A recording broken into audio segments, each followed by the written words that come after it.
Vlora drejt një bashkëpunimi me komunën e Çajirit në Maqedoninë e Veriut. Kryetari i Bashkisë së Vlorës Ermal Dredha u takua gjatë qëndrimit në Preshev me kreun e kësaj komune Visar Ganiu, i cili pritet të vizitojë shumë shpejt Vlorën. Bashkëpunimi mes shqiptarëve do të shtrihet në kulturë, arsim dhe sport, si dhe në shtyllat të tjera, përfshi këtu edhe ekonominë. Po, unë njerë fillimisht të doja t'i falenderoj kryetarës zonjës Sinani për ftesën,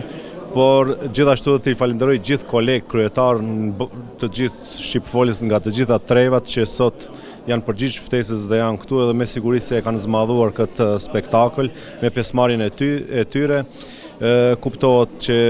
Preshevës i nevojitet që gjithë t'jemi bashkë, të mendojmë për ata, të veprojmë edhe ta vendosim në nivel sa më të lartë bashkëpunimin me komunën e Preshevës dhe me gjithë komunat që janë në rajonin e Luginës së Preshevës.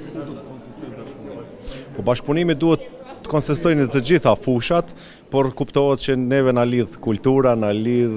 arsimi, na lidh sporti dhe pse jo prej këtu t'jen ato themelet e forta, bazamentet e forta ku do t'i vendosim si shtylla, pastaj pse jo edhe në sfera tjera, në ekonomi dhe çdo send tjetër që duhet ta ndajmë si eksperiencë gjithë bashku. Në Preshev u zhvillua edhe një ngjarje tjetër e rëndësishme, siç ishte panairi i librit që u mbështet nga shteti shqiptar. Ish deputeti Vlorës Fatmir Toçi tha se ka qenë i pamundur që më parë të zhvillohej ky panair, por që tashmë u arrit të realizohej dhe është një ngjarje shumë e madhe për këtë luginë. E vërteta ishte që këto ditë në Preshev ka pas disa aktivitete,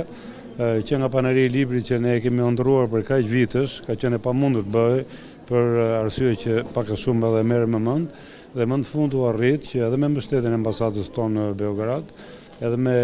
sidomos me komunën e Preshevës, në bashkëpunim edhe me botuesit nga Shqipëria, nga Kosova dhe nga gjithë trojet shqiptare,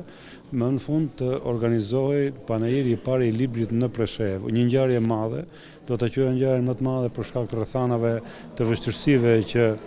pak a shumë të gjithë i kemi njohur gjatë kësaj periudhe, që pati një interesim shumë të madh nga banorët, që pati një pjesëmarrje nga botuesit më të njohur të vendit të këtu, dhe mbi të gjitha një panair i ndërtuar mbi bazën e promovimit të librave, takime me shkrimtar, debateve për libre dhe pse jo, debateve edhe për gjendjen sociale dhe të banorëve të cilën ndodhen përballë atij fenomenit të madh që kanë edhe në vende të tjera, ndoshta edhe në zona të ndryshme të Shqipërisë, të emigracionit dhe boshatisë të vendit. Unë mendoj që rëndësia e madhe e këtij panairi qëndron edhe në faktin që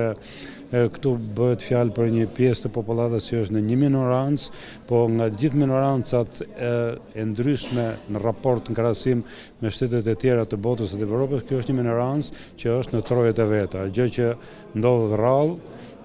dhe ky aktivitet ndihmon në afrimin shpirtëror, në bashkëpunimin kulturor, sidomos me librin, që unë mendoj që rezultatet do të dhanë që sot dhe do të vazhdojnë edhe 2 ditë të tjera të këtij panairi i librit. Panairi i librit në Preshev ndau edhe çmimet, ku libri Arbereshët i autorit Fatmir Toçi, ish deputeti të Vlorës, u vlerësua me çmim të parë.